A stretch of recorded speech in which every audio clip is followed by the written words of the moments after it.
దూరపు కొండల నునుపు దగ్గరికి వెళ్ళి చూస్తే కదా వాటి గరుగుతనం తెలిసేది. అలానే మనిషిని మనసును దగ్గర నుండి చూస్తే కదా, ఆస్వాదిస్తే కదా వారిలో ఉన్న ఎత్తుపల్లాలు తెలిసేది. అనుకోని నా ప్రయాణంలో వెళ్తూ వెళ్తూ దారికి అటువైపు ఇటువైపు ఉన్న అడవిలో వెలసిన అద్భుతాలు అంటే పెద్ద పెద్ద చెట్లని, కొండలో దాగున్న రాయి రప్పను చూసి నాకు అనిపించింది, ఆహా, మీరెంత స్వేచ్ఛాజీవులు, మీలో నేను ఒక జీవిని అయి ఉంటే ఎంత బాగుండేది.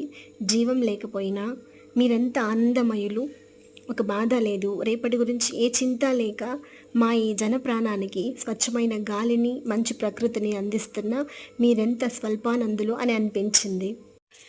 సహజ సిద్ధంగా ఈ ప్రకృతి మనకు అందించిన గాలి, నీరు, నిప్పు, వాన ఎంత అందమైనవి.